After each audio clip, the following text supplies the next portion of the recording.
Hi, folks. Welcome to another episode of Film Study. This is Ken McKusick, and it's time for this week's Friday Morning GM with co-host Vas Laricos. Vas, how you doing? Doing well, Ken. Very well.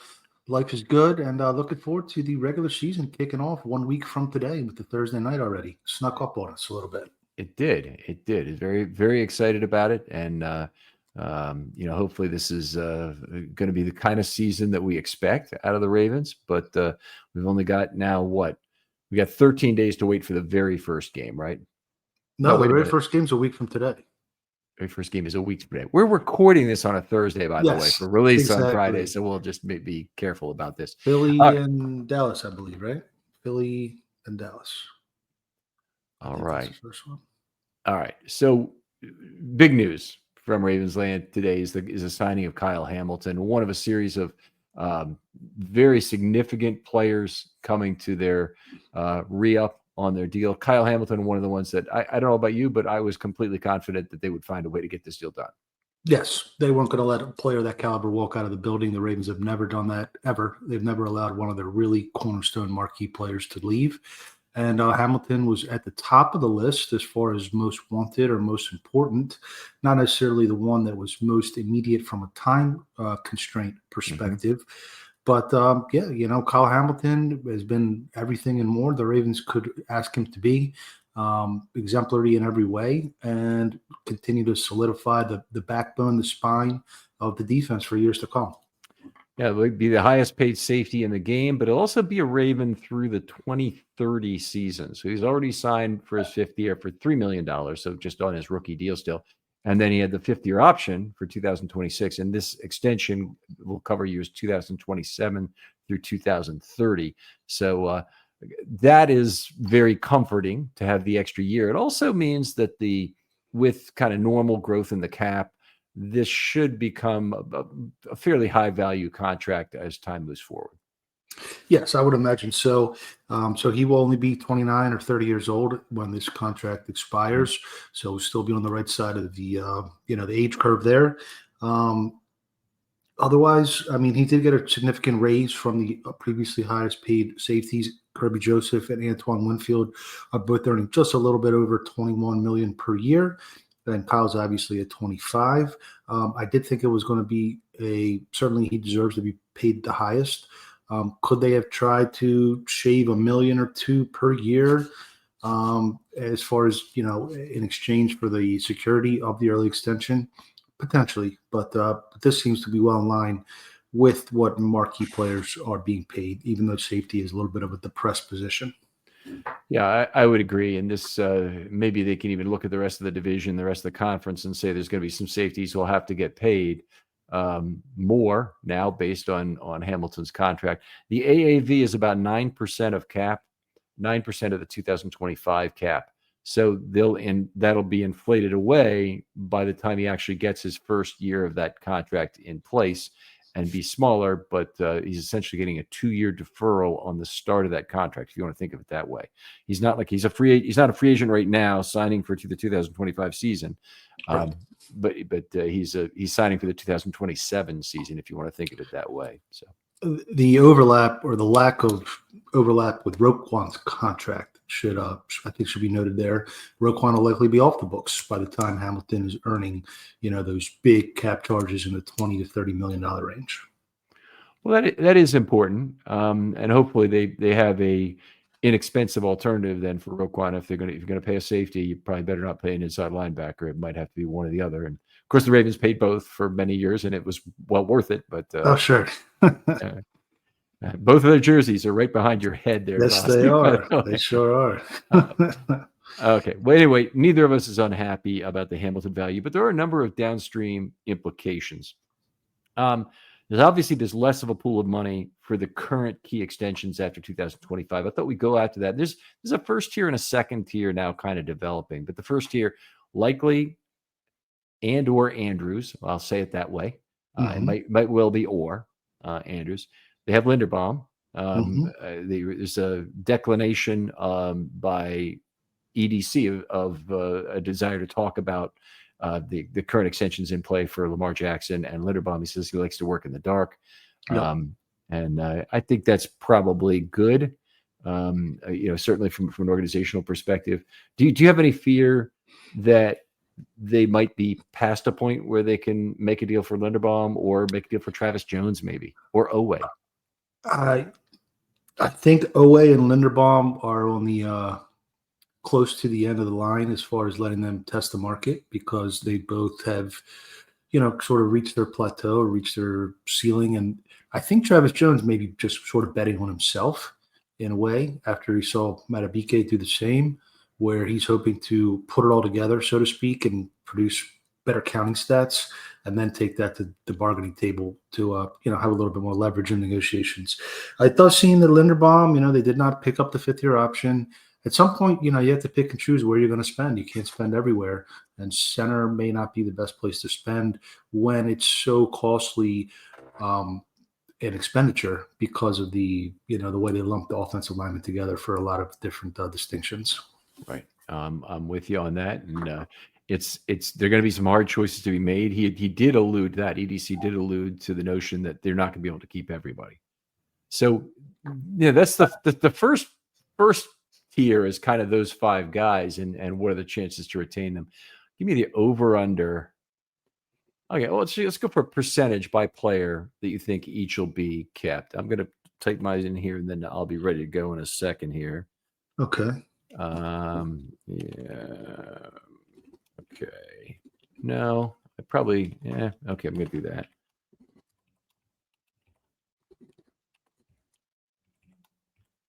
Okay, go ahead and start us off with Isaiah Likely. What's your chance on him being?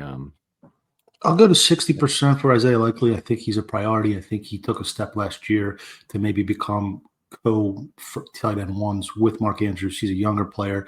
He's also going to enter the season injured, which may have an impact on his stats, which will maybe give the Ravens a little more bargaining power. So I'll go 60% on Isaiah Likely. Okay, I'm at 55%. I think it got lowered a little bit by the injury, but as we were going through what's the percentage chance of players being claimed if cut on the last episode, there's no need. We can Delphi, but there's no need for me to Delphi that number. Right, we're both good.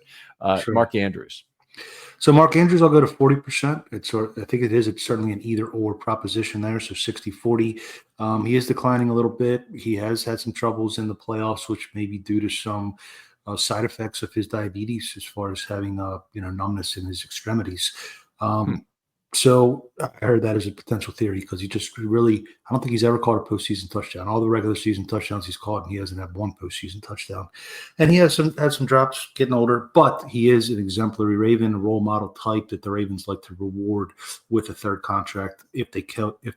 They can't pay two tight ends. There's no way with the other money they're putting towards other positions. But I don't think it's impossible. If Likely gets a $18 million offer that the Ravens don't want to match, maybe they come back to Mark Andrews with $12 million a year or something. Yeah, I think that's you're in the right range. Maybe that Likely I think would be lower than that, because they have a fifth-year option on Likely still that they can exercise. Or sorry, a franchise tag. Yeah, that they can exercise on him, but it's cheap. And if they go into, I think it would be 1 minus the percentage on Likely would be the cap on it. I actually think it's a little lower than that. I think Andrews, I would put it at about 40%. And my fear is with Andrews, not so much that he doesn't really want to sign with the Ravens. I think he wants to stay here more than anything. But the fear would be that they offer Likely something, and Likely and he talk about it, and they offer Likely $15 million a year, and he says no to it. I think I could do better in the open market. And then they come back to Andrews and they offer him 11, and Andrews says, "What the hell?" kind of thing. And then they can't come to an agreement. My market value is higher than that. I'll go elsewhere. So I'm saying 40 on Andrews, but I do think Andrews might be the kind of player who take a little bit less money to stay in a very, very good situation here in Baltimore. Yeah, for sure. He's Lamar Jackson's go-to guy. He has been since that San Diego game. Or were they still in San Diego back then? I think so. Anyway, yeah, they were the LA Chargers playing in that crappy soccer stadium. That's right. We went out there to see that game. By the way, if you ever get a chance to see a football game at like an oddball venue like that, go ahead and go, because you'll remember it. Like London games are worth it for that, and I think if you got to get to go to one of those outdoor hockey games, it's probably worth it too. Mm-hmm. All right, Tyler Linderbaum. This is a very hard one to peg for me. I went for the minimum possible error and said 50%. 50. Okay, so I'm at 30% on Linderbaum. Okay. I think the fact that they didn't pick up the 5th year and there's been kind of a little not contentious but standoffish responses when the media asks Tyler about the contract. I think that probably says something. I think it's just going to cost too much. You can't pay a center the same that you pay a tackle. It doesn't, and he's not such an elite center that he is positively impacting, the whole rest of the line necessarily, just because some of the physical limitations, and he's never going to be able to overcome that. So I know the Ravens like his character. He certainly fits the mold of a character player that the Ravens would like to pay, but I think it's going to be tough unless he really does want to take a haircut to stay here. Okay, I think it's going to get lower once the season starts. A lot of the, good portion of the 50% success rate will happen over the course of this next, 10 days or so before the season starts. Mm-hmm. So Sure. if it doesn't happen during that time, I think there's it goes down. But I think I would say this, that the worst thing that could happen to Linderbaum is for Corey Bullock to get a 4-game trial because Linderbaum gets hurt this year. So Linderbaum, while he doesn't really have too much injury risk, I mean, he's got injury risk like any player does of having a serious injury that ends his career or something goes wrong. And the Ravens, by extending him early, are giving him an option to take that risk off the table that should be worth something to him. But he's also got a second type of injury risk, and that is if he misses 4 games due to a transient injury that he can recover from easily enough, and Corey Bullock goes in and plays well, then you got a problem because Corey Bullock is a hell of a lot cheaper, and the Ravens need to save money. And Linderbaum is a one-trick pony in terms of the position he can play. And while Bullock represents a substantial portion of their guard depth for 26, which we'll get to later, is not a good situation. He is a guy who could be a significant option at center. They had others. Now I'm not so sure if they have them anymore in terms of who were their options. Yeah, no, that's definitely true. I haven't looked at the draft class. I think the Ravens have shown that they can find interior offensive linemen without using premium draft capital. Linderbaum's Except really for this the only case. one. Linderbaum's the only one since Ben Grubbs, really. I think they're the only 2 in team history they've taken earlier than the second round, right? That's right. The only 2 first-rounders are Grubbs and I don't think they've taken any second rounders. Who was the guy from Oklahoma? Casey Raybach. I think he was second rounder. Regardless, it was a 4. I might be wrong about that, but I thought he was a 4. But I could be wrong. Okay. The point I'm trying to make is that is a position that the Ravens do draft and develop very well, better than other positions. So again, we're going to come back to Lamar because it really does all come back to Lamar. But when you're paying a quarterback close to 20% of your cap, and then you have a couple of defenders making between 5 and 10% of your cap, at some point you gotta cut your losses somewhere. So I think Linderbaum, unfortunately, might be. I hope they get a good year out of him this year, and we'll see what happens. But yeah. I don't think it's. I think it's less than 50 at this point. Yeah, I hope if Linderbaum does depart, that obviously I hope it doesn't affect anything about his play this season. I hope he has a great year, gets really paid on the open market at the end of the year. All of those things would only benefit the Ravens and Linderbaum, obviously, if he has a big year. And I also hope that the relationship's not acrimonious. It'd be nice if Linderbaum comes back for alumni days. I don't think he's ever going to be kind of a Raven of the game player unless they were to win the Super Bowl this year. Like Matt Burke, I don't remember if they've ever brought him back for that kind of a thing. And he was every bit better than Linderbaum, frankly, in terms of what he did in 4 years with the team. I think you got to play 5+ years with the team to kind of earn that honor. And I think that same applies to the Ring of Honor, maybe even 6+ for the Ring of Honor. Yeah. It's a second contract with the Ring of Honor for sure. Yeah. Yep. Definitely. All right. Let's see. Let's move on here. So we talked Travis Jones. I don't think we said what's your percentage on him right now. I wrote down 70. I think that might be a touch high. Maybe go to 65.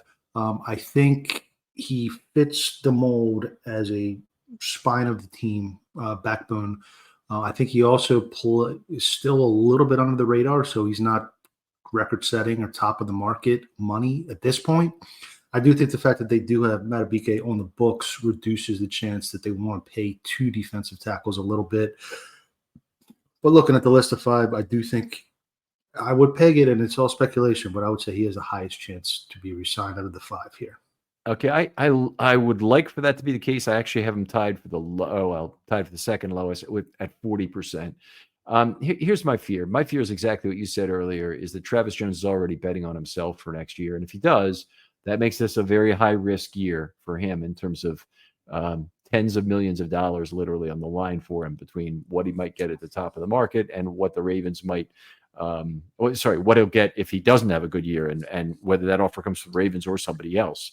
But the Ravens do not have good nose tackle depth, and they lost some of it, which we're going to get to in a minute, in a very frustrating way. They still have C.J. Okoye on the practice squad as of right now. Of course, he has to survive the season there. And then they have John Jenkins, who presumably is a 1-year, one-and-done guy at his age, who would not be back. So the nose tackle will be a position that the Ravens need to get done. Whereas the next one, I think, Odafe Oweh is a position the Ravens know that he will price himself out of Baltimore in all likelihood. The number of guys that have been signed in the prime of their careers for second deals recently, and Hendrickson, I guess, was a third deal. Yes. Michael Parsons is a second deal. He's still unsigned. There's rumors today everybody wants to trade 5 first-round picks, Ravens first-round picks to get Parsons. But, 5? I don't know. I'm exaggerating, Yeah. but no, I don't see that one happening. Regardless. All right. So should we move on to Oweh? Yeah. Oweh, I'm at 15%. What do you have? I'm at 30. Only I think if he has a down year and he wants to come back at a discounted rate. But the Ravens, it seems that they don't pay very many outside linebackers. They paid Suggs, homegrown guy. They paid Dumerville, who was a mercenary. But for the most part, they let Za'Darius walk. They let Jadon walk. They let originally they let Pernell McPhee walk. That seems to be a position where they think that the pricing you don't necessarily get the value when you on the return, the ROI of these big contracts. And they also have Mike Green, and they just again pulled Kyle Van Noy and figured out how to put it together with a veteran. And I think they're just going to continue using that model with younger guys and veterans, not first contract guys and fourth contract guys, not second contract, unless they have a really, really special. If Mike Green turns into the next Suggs, maybe they do it. But I think that's sort of their model. They don't want to pay the premium for the second contract. Yeah, Green is the guy. If they get what they want out of him in 3 years, then I think that he won't be a Suggs. He'll be more like a Dumerville or a really bendy pass rusher, something they've really not had since McCrary, probably in terms of a really special guy at that position. Another guy they paid was Tyus Bowser, and that really did work out initially. It didn't work out in the end, but he was also not a top of the market pass rusher. He was a specialist Sam linebacker who was very good until the problems started to accumulate.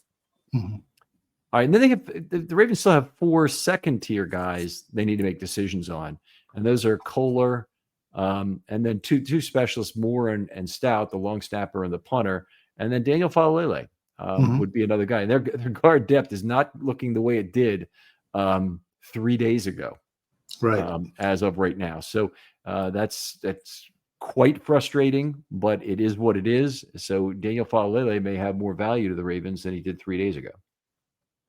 Yeah, that's certainly possible. My personal opinion on this matter is I think through the mid-teens, the Ravens invested too much money in mid-tier players and not enough money in top-of-the-market type of talents. And now they have invested in top-of-the-market type of talents just because they've drafted great players, Lamar and Hamilton, etc. So I almost think that the second contract, mid-level contracts should be minimized as much as possible. And I think you want to have a team of, great large draft classes of contributors and the true difference makers, the Lamars and the Hamiltons and the Marlows and the Likeleys potentially, or Travis Jones and Matabike. So I wouldn't be too excited to throw offers at some of these mid-tier level players unless they want to come at a discount. But I don't think giving them a fair market value deal before they necessarily even prove that they can continue their success from the previous season benefits the team. You sound like you're talking more about Falele there than Kohler, because Kohler needs to do some more things as a receiver, probably. Yeah, I think, you want to have as you always say, the divisible benefit. Well, what's the benefit for the team if you're paying the guy fair market value when he hasn't proved it over I'm with years? you. I'm with you. The question is, how low do you want to go? A guy like Falele, I would think right now you might be able to get at about $5 million a year, maybe a little bit, maybe even a touch lower than that. And if you could do that for a 4-year deal for $20 million, say, it's a mid-range contract, but it's still cheap for a starting offensive lineman. Yeah. Five would be fair. Fair. I don't want to go to 7 or 8 when you might, you prove it again. Before you get 7 or 8. But this is the risk on the Ravens side. If he does prove it, if he's 95% of the player he was for those last 5 games, or 90%, frankly, that he was for those last 5 games, he's going to clear $8 million easy, and then the Ravens are stuck in that spot. They could go. They could go. I want them to get value. Believe me, from Daniel Falele. I think he is as much their guy as Falele is. This is a team which he should succeed on. But there are other teams who just want a big guard too, right? And you have seen it work for the Ravens, and then maybe it doesn't work for another quarterback as well. That's what I would say. Buyer beware, because Lamar Jackson elevates offensive linemen for sure. Yeah. All right. So as we've talked about it, the big deal here is that they really need to sign Lamar Jackson to free up the cap space in 26 to make a lot of these moves. And that will be, it's the most important contract extension, even with, Travis Jones on the line, or likely on the line, or whoever you really love in this group. It's Lamar Jackson it's going to make it all possible. And also it's going to, I think, clear up some heartburn for a lot of Ravens fans in terms of the risk of him not being a Raven 3 years from now.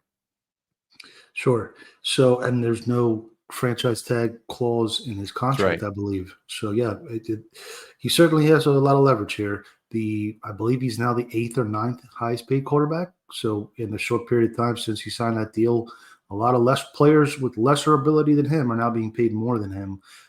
They had an article in the Athletic read this morning that the percentage of cap for quarterbacks has risen from about 15% in Tom Brady and Peyton Manning's heyday to about 20% now. So that's another 5% that you have to figure out what you're not going to spend somewhere else in your roster. Yep. All right. That does require some creativity, of course, but it will also create some cap space that gets pushed out into the future as well. So there'll be some value from that. We need to talk about waiver wire Wednesday now, because honestly, the Ravens did not have a good day on Wednesday, and on Tuesday, they might have set themselves up in part to not have a good day on Wednesday. But Wednesday was an exceptionally bad day. We're going to talk about the practice squad and who they retained, but I think a lot of this is about who they lost and who they got back. The only player they brought in from the outside for their practice squad was Tyler Huntley, and I'm not saying it's a bad addition. I think it was required that they go out and get a quarterback. Yeah, I think that was a good addition. I think that was, he knows the system. He's friends with Lamar. He can replicate some of Lamar's skill set. So, yeah, I'm happy that they brought Huntley back, but they lost more than they brought, for sure. They lost 6 guys, and we're going to talk about the reason why they lost each of them. But JAD was claimed by 4 teams. Very surprising cut, and you and I have not talked about it since it happened, obviously. But the Titans, being the first team to claim, took 2 of the Ravens that got cut, and they lost 3 in total when there were only 31 claims league wide. So it's less than a claim per team, and the Ravens lose 3. It happens when you have an embarrassment of riches on your roster in terms of the depth, but it didn't have to necessarily happen, because the guy that caused them to lose JAD was keeping Rasheen Ali on the roster. 100% agree there. And I hope that this is not something that we look back on at the end of the season and remember that decision in infamy, because, the saying, Ozzy's saying, was you can't have enough corners. It's not you can't have enough core special teamer split end zone kick returners. There's 1,000 of those guys. Yeah. So, I thought JAD had a great regular season or preseason. He seemed to finally turn the corner of his development. He has been injured, but he was in line to be the 5th corner behind two extremely injury-prone veterans in Alexander and Awuzie. So I know DeCosta said he anguished over that decision. I know Keon Martin, I think he earned a spot. Yep. There's no reason, there's no law that says you have to go 25, 25, and 3.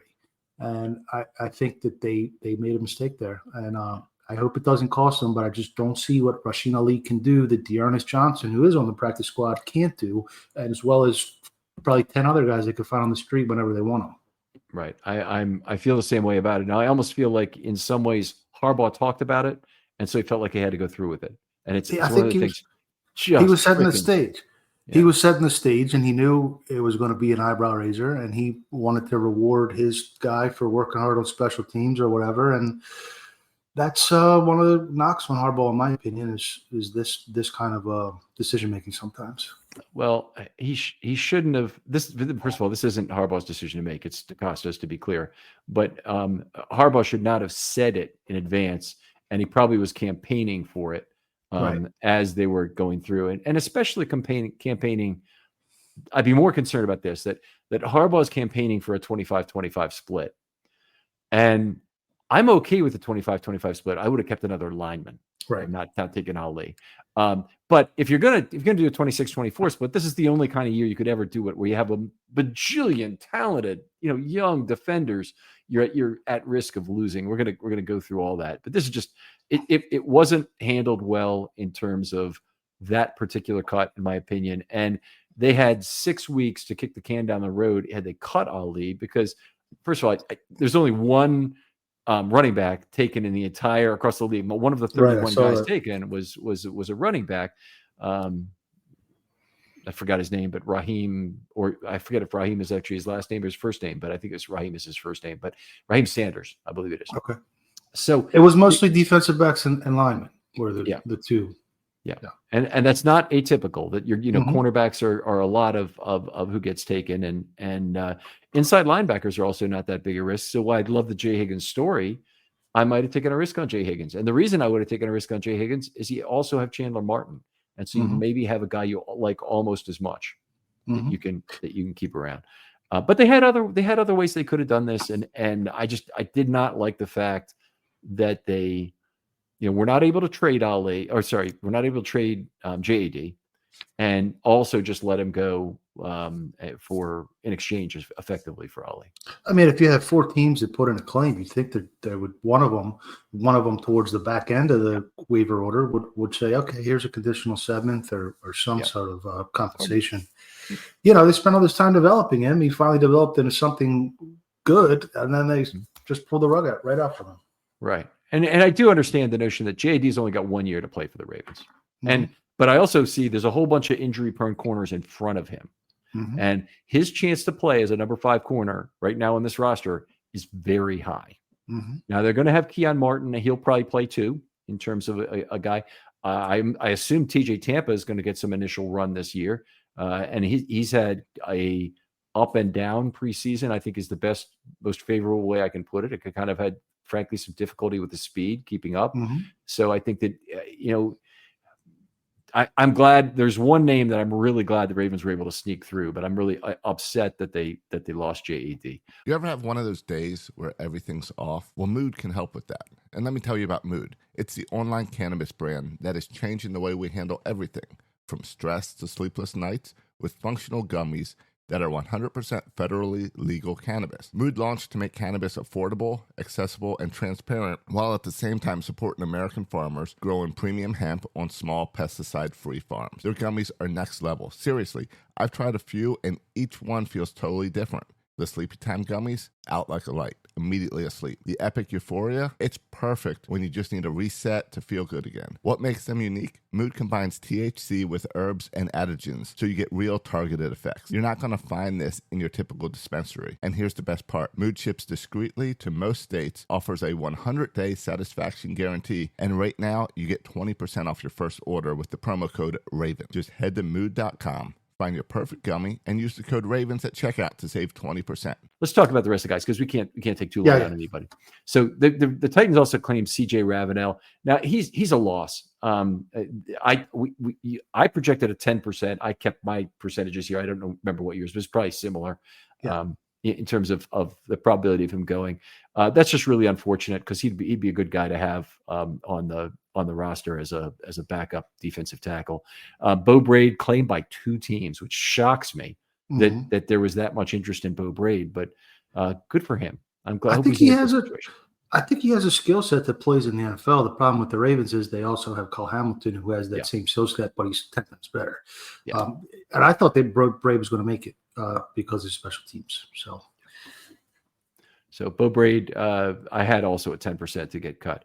And then some of the ones that really pissed me off, because these are guys, they didn't get claimed. They got signed away to practice guys. So these are the Ben Mason lookalikes, if you want to call them that way. And actually, one of them didn't even get signed away yet, but he will. The first is Garrett Dellinger, the 7th-round draft pick. Now, there's a bunch of idiots, frankly, on Twitter that indicate like Dellinger was cut and the Ravens just didn't want him. He wasn't as good as the other. No, that's bullshit. They loved him. They really liked him, and they thought he would stick on the practice squad. They expected him to be back. Jared Penning and Nick Samac are way behind him as choices in terms of people they would want. And, he's in Cleveland today, presumably signing, but he had to go through a physical and whatnot. But the agreement has been made already. We'll never know exactly the reasons why Dellinger chose to look at other options, because I think his situation here is very good in Baltimore for 25, even better in 26. And I really don't understand why he wouldn't, try and stick it out here. But you can come up with other reasons why that might be true. It might have been something about the coaching. It might have been something about any number of things that he didn't like about what happened here in Baltimore. Might just look at Cleveland and say, this line sucks. I can get a chance in 25 for sure here, where I might have to wait. Maybe he likes the weather in Ohio. I mean, that's a possibility. Dellinger, I thought it was telling that he played behind Dalcourt in pretty much the whole preseason. Maybe he's thinking, well, I got drafted. Give me a. It was only the last shot. game. Right. Yeah, I mean, it was and it was a switch. And you know what? That's one of the weird things, because nobody's re-signed Dalcourt yet. And hopefully the Ravens, come to their senses and have Dalcourt over Penning. But apparently, Penning is ahead of Dalcourt because they could have Dalcourt right now. They could have him right now. I don't understand that. I don't understand it at all. Struggled tremendously. Yeah. Penning looked completely overwhelmed in the last game. But even so, I mean, Dalcourt has a 2-year pedigree with the Ravens, 2-camp pedigree, and he played well in the last preseason. And he seemed to be a guard center versatile guy last year who might make the end of the roster, and now somehow he's out of a job this year. Doesn't make any sense at all. Yeah, I don't follow. Something's amiss. We don't have knowledge of it, but it's against how they usually operate. It really is. Yeah, it's a great point. There's something we don't know is the way we've got to say it. But why the hell do you put Dalcourt in the game ahead of Dellinger at right guard in the finale? The only thing I can come up with is they're playing head games with other GMs, and they're trying to show them, hey, our order of entry is such that we like Dalcourt better than Dellinger. You better take Dalcourt, kind of thing. Right. Don't sign Dellinger. That's what I thought. Yeah. Mm-hmm. Okay. Well, if they were, then it backfired on both ends so far. Yep. They lost another guy, and that was Jason Jones. Now that's disappointing, but I do understand the Ravens might not have kept 2 nose tackles, but I thought Jones was every bit the prospect that Okoye is. He might be more. Okoye is a more imposing physical being. Jones is huge, more in shape than he was at Auburn, and I thought since he's younger and he's playing a little bit better, right? Probably at his level of play on average is not as bouncy. Let's call it as CJ Okoye's. I was more interested in keeping him. Disappointed to lose Jones for sure. I thought he was a player, and I thought they could keep 2 nose tackles on the practice squad, and one of them can line up at 3-tech for when they're practicing. I mean, it's not the end of the world, and it is notable that he was the only one to sign with a team that's not necessarily a cellar dweller. Cleveland, the Giants, the Titans, they're all expected to be 5-win teams. The Bucks are expected to contend for their division. So, yeah, I'll keep an eye on his career because he was a player I liked. I liked him coming out. I liked him, what I saw. Just unfortunate that you're looking for a nose tackle and then they have 2 at the same year and they only end up keeping 1. So it is what it is. And you know who did keep 2 nose tackles on their roster is Tampa Bay. And the other guy they have is Nash Hutmaker, who the Ravens had that weird shell game deal with at the beginning of OTAs, where they had signed him to the 90-man in theory, and then it turned out all he had was a tryout. So there might have been, I've heard theories that there may have been a physical that he didn't pass when he got to the building, and then they said, yeah, let's stay anyway. And he's had one of the highest pressure rates of any interior defensive lineman this preseason. So I saw that. Drives me up the freaking wall. All right. So while we're happy with the roster, this is the deepest roster the Ravens have ever had. Okay. I mean, I'm very happy with it. So don't take it to mean that. But they lost a ton of talent, and they didn't have to lose all of this talent in terms of what they did. I don't know what they did to piss off Dellinger, but whatever it was, I mean, that's a shame. And they also could have kept him if they didn't keep Ali and not given Dellinger the option to walk on them. Right. Dalcourt, they still could correct their problem because there's no reason he should be behind Penning that I could see, except for whatever we don't know. And then the Jason Jones thing, I'm not sure they could have prevented that one, given that that's just a numbers crunch. Yeah. All right, so frustrating, but the Ravens got picked over pretty much, and that happens sometimes when you have the biggest cornucopia of talent. Other teams are going to get some of it. So, and this is a first world problem. Let's be clear. Okay, the Ravens have a wonderful roster. If you're assigning a number of points from 1 to 100 to it, this is 6 or 7 points. It's not 39, kind of thing in terms of a problem. But it still sucks to lose a lot of players. I thought they did have some players that we were a little bit concerned were going to get scooped that did make it through. So So from that perspective, let's do that. Take us through. Sure. So we already mentioned Tyler Huntley. He's going to serve as a third backup or the third quarterback. Obviously, I'm happy about that one. Next one is Jarrett Lichtenhan, who a player of the size and shape pool that could appeal to some players, needs to get in shape, but I am glad to have him still in the organization. The other 2 linemen don't have a whole lot of upside, in my opinion. Jared Penning as the guard and Nick Samak the center.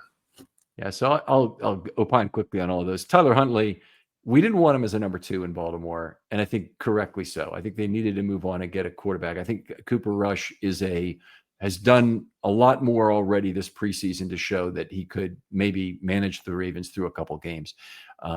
Huntley, did not win for the Ravens when he was put in there for Lamar Jackson. I don't think it's really fair to say he duplicates Lamar's skill set because I don't think he's a threat as a runner really at all. No. So that's a little frustrating, but he knows the system. He can come in. Maybe he can play some good scout team ball, and it's a practice squad spot. It's not a roster spot. So the most that will happen is he'll be activated on some game day where the unthinkable happens, and Lamar is either hurt or Cooper Rush suffers some injury in practice and can't go. So it won't. Ideally, we won't see more than a series out of Tyler Huntley at some point this year in a blowout game. Yeah, I think just Rush, helps. Has a better arm, so he can help develop the young receivers better. And that's why you maybe want a better backup from that perspective. Okay. All right. Now I'm going to go back to Penning and Samak. They would be way down my list of linemen that I'd want the Ravens to keep. And my understanding is, obviously from this signing, they're indicating that Penning and Samak are ahead of Dalcourt. I don't get it. Okay. We've talked about it again. I don't want to beat the hell out of it. Both those guys would have been behind Dellinger in terms of what the hope would be. Samak, a 7th round pick last year.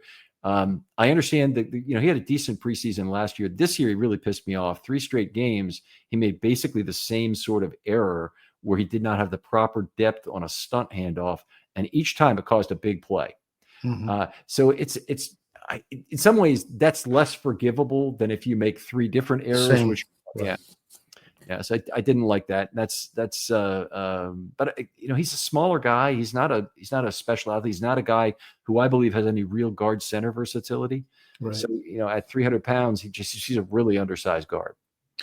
Yeah. So out of the 3 offensive linemen on the practice squad, I think Lichtenhan has the best potential to maybe show something next year. The other 2 are just kind of bodies, I consider.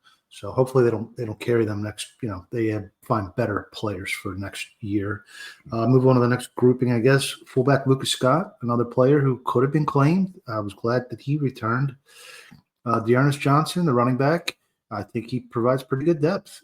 He showed some burst in the third preseason game that I wasn't quite sure he had, and he's a hard runner. I think he could probably fare pretty well on kickoff returns if given the opportunity.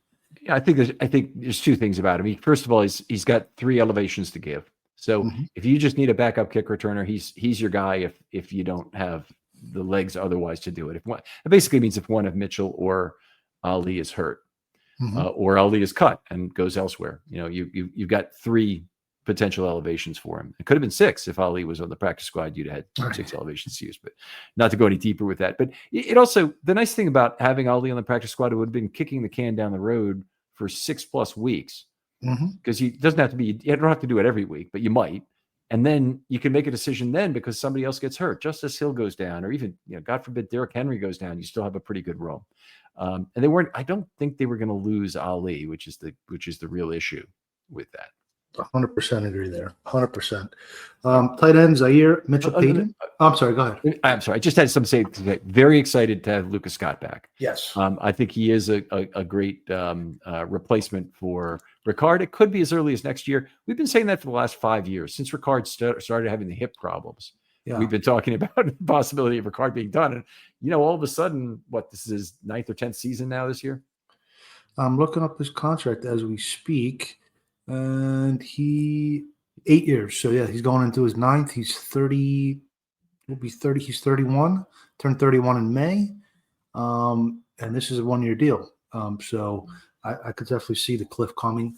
We'll see. I mean, if he's going to play for vet minimum and play at a Pro Bowl level, you keep him as long as you like. But it's nice to have that backup depth there. He does get that vet benefit that could money that could be spent elsewhere, like on a Tylan Wallace say. Yeah. Okay, so Zaire Mitchell-Payton was kept at tight end ahead of Scotty Washington. Seems to be a player with a little bit more upside than Washington. The 2 wide receiver choices were Keith Kirkwood and Anthony Miller. So they are both a little bit more veteran than the other potential practice squad candidates. You're being very kind to them. They're both in the early stages of using age cream. Anyway, that's not fair. But these are 2 guys who are 31 years old, or they will turn 31, and they each have something to add. Kirkwood is a guy who can come in and catch a ball for you every once in a while. In theory, Anthony Miller did catch a ball last year. I think Kirkwood caught 5, but Kirkwood also has 11 catches since 2018, I believe, in the NFL, and Miller has 1 catch in the last 3 seasons. So they're not guys who have a ton of obvious value. Miller has some kick return value, potentially punt return specifically. They could use, I think he's a player you could use on kick returns too. You just got to figure out, how to block it up. Yeah, I'll let that happen. So anyway, Miller produced a little bit in the divisional round game against Buffalo when Flowers was out, and I believe someone else got dinged up, and he actually had a couple nice plays there. I think he is a player you can plug and play for a little bit of guaranteed, what you're getting in the event of multiple cluster injuries there. Yeah. Yeah. I'm with you. In terms of what the practice squad was when I was a kid, when you were younger, the practice squad used to be a place where you truly had some players that you were thinking about developing, and you could find a place, maybe a niche use even on their team. And a lot of the guys they had, they maxed out the veterans on this team. And they have a couple other guys that I don't think are gonna work out, which will, maybe 4 guys fit that category. And I'm down to about 6 guys or 7 guys who are truly developmental hopefuls, and some of them are kind of lottery ticket-ish. And I would put Mitchell-Payton in that group along with like Lichtenhand, are kind of lottery tickets to develop. Yep. Agreed there. Because of the elevations, because of the 3 elevations without penalty, they want to keep veterans who they can plug and play. Instead of just saying, well, we're developing you for next year, but we need you to get in there this week. So I understand the logic there. Another player that I think could certainly benefit from some development and does potentially have a lot of untapped upside is Okoye, a player that we thought after the first game, I thought we were thinking maybe he might beat out Jenkins. He did not, but it was good to retain him for sure. He should be a valuable piece on the practice field and in camp next year. Yeah, I agree. I mean, this is his third year in the NFL. So he's played 2 full years with the Chargers on the practice squad. And it's also, in theory, only his third year playing football. So he did not go to college, did not play football there. So at the college he didn't go to, that should be fairly obvious. But he's also an IPPP guy. So he gives the Ravens a 17th spot on the practice squad. I'm excited to have him back. I think, you always want to have at least one IPP guy to fill up your get the your benefit of the alternatives. extra spot. Yeah, And it should be a developmental guy. Your 17th guy in that spot should be a developmental guy and not a guy who you might be counting on for 3 elevations. agreed. The next one is Brent Urban, our old friend. He's on the practice squad. I would expect him to be elevated when necessary, when facing run-heavy teams. The game against the Lions in week 3 comes to mind as a game where they might want a 5-tech available. And essentially they can elevate him and just deactivate one extra player from the active roster. And there you are. You can use him when you need him. So that's a pretty nice ace up the sleeve there. It is. It really is a nice ace up the sleeve. And I think that they will have to make a decision on Urban several weeks into the season and get him elevated. But injuries happen usually. Well, they went that one year where nobody got hurt for the entire season. But Urban, I think, is a good exchange, a swap out for Peebles against a team like the Lions, because Peebles, being more of a penetrating player, is probably going to give you a little less against a team like Detroit. You want him also in games against good teams because you're more likely to not have the 2-touchdown lead late that would allow you to maximize some Peebles value. So good point. I like Urban for a lot of this, and effectively, I consider Urban a 54th man on the roster in terms of what his status is. Yes, for sure. 2 outside backers, edge rushers, Camarion Rucker and Malik Ham. I was concerned that Malik Ham might have raised some eyebrows across the league and could potentially be poached. Happy to see him there. I thought Rucker did some good things in the preseason as well. So I think that's a pretty good duo of outside linebackers on the practice squad this year.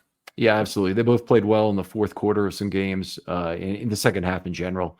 And I'm happy to have both of them back. Ham was one of the guys I was moderately concerned might be lost, and they slipped him by. He's also a 3rd-year player, so he doesn't have tremendous upside with the Ravens, and that's why I have him in the veteran group that, as I divided out on my sheet here, instead of being one of the guys who's a high upside guy. Now Rucker is a high upside guy, and he was an exciting pass rusher at North Carolina.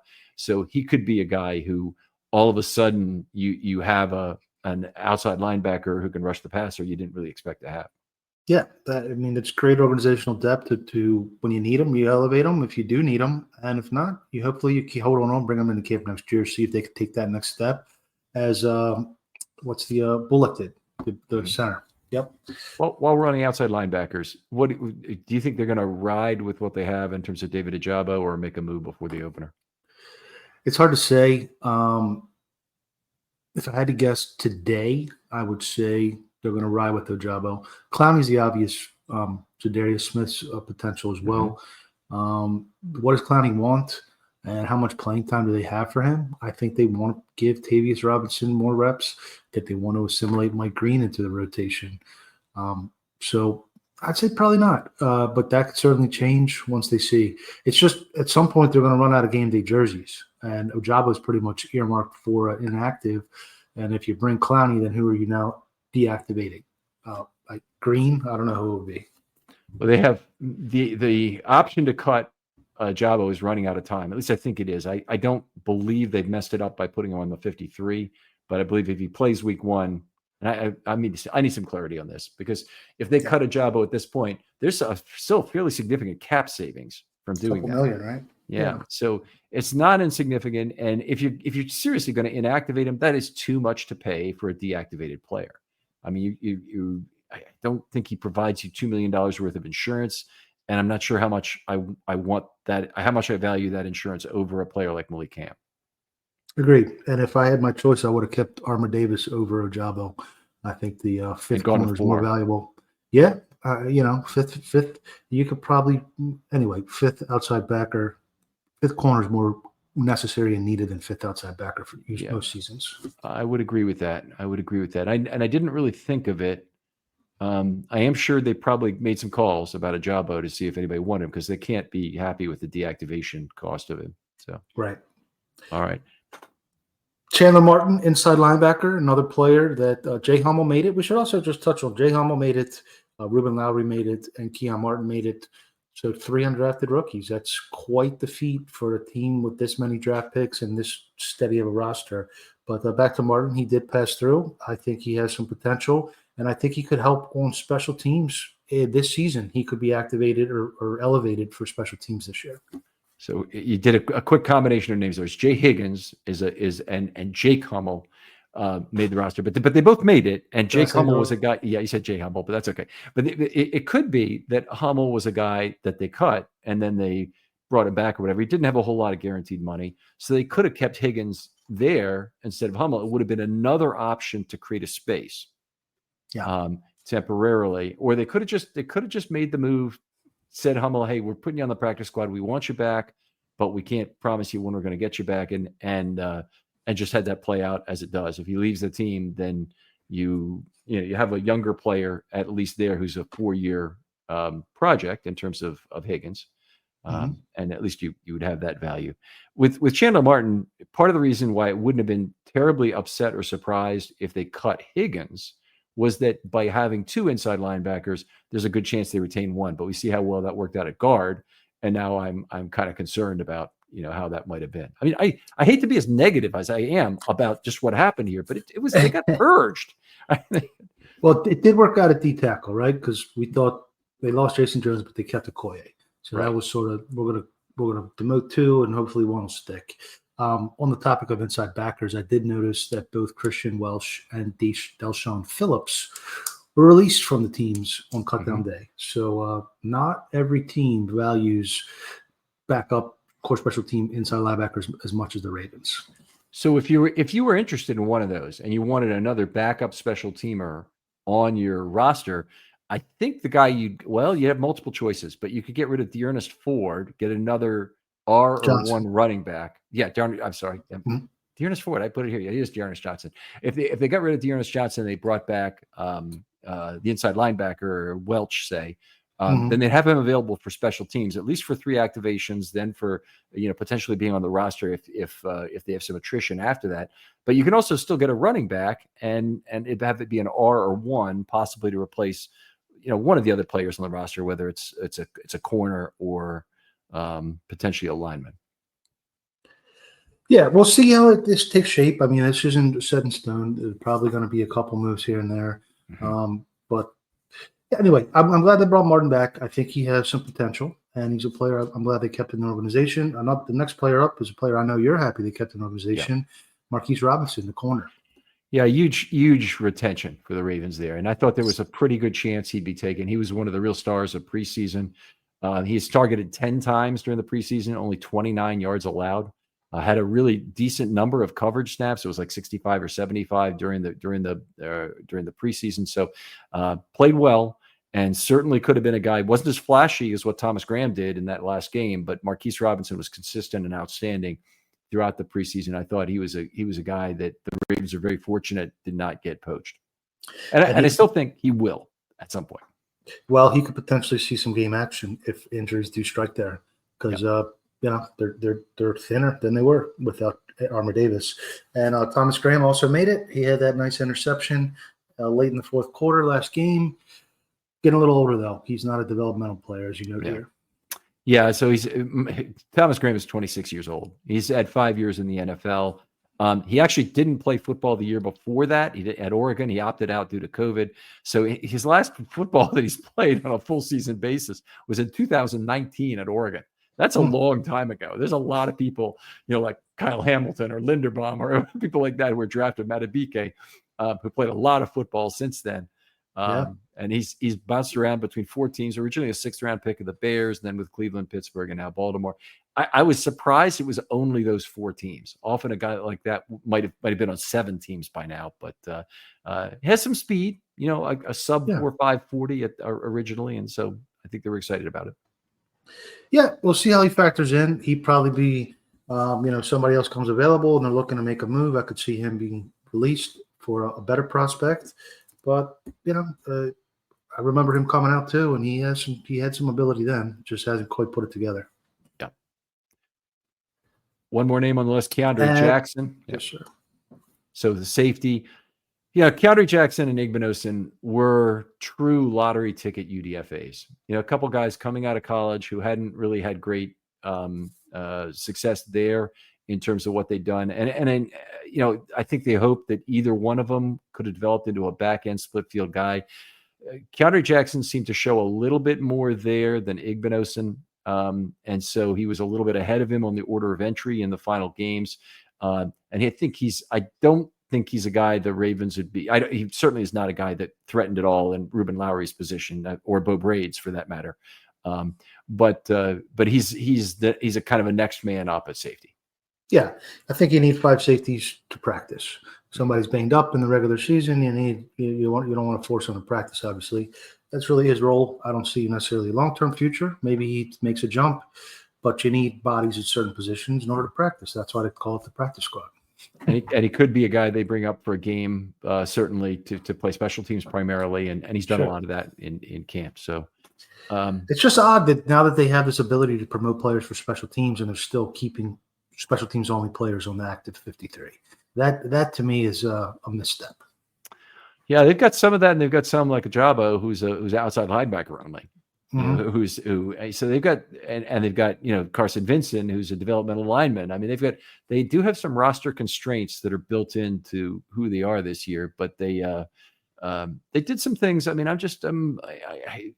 this is a great team. They've got a fantastic chance to go and win the Super Bowl, and yet this was a lot of talent that they lost on waiver wire Wednesday. It was a tough day for them. It was. So. Hopefully they continue with their UDFA scouting prowess and bring in another loaded roster and continue. And as long as they're continuing to restock the deck, then other teams can poach away the ones that don't make the cut, as far as I'm concerned. Yeah, and it will happen. And honestly, with the guys they had, it might have happened just 4 weeks later. If they had retained them, Dellinger, for example. I mean, if he's not going to last forever on a practice squad, he's going to be taken by somebody. So anyway, it may have just been a matter of timing. Voss, always a pleasure talking football with you. Tell folks where they can talk football online, and a brief promo for your restaurant too.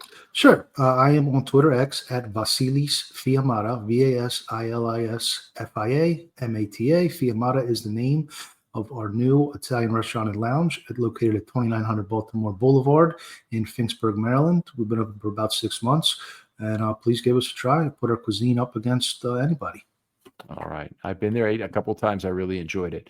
Other folks out there, hit me up if you want to be part of the Concerns series. There'll still be an opportunity. I'll record a couple of more this next week. Those will all have to go before the start of the regular season. But I do want to meet some new people and have some new concerns discussed about the Ravens, because that's what we do. We put this great football team under the 40X loop and try and figure out what's wrong with it. Voss, thanks again for joining me as always. My pleasure. Thank you, Ken. And we'll talk to you next time on Film Study.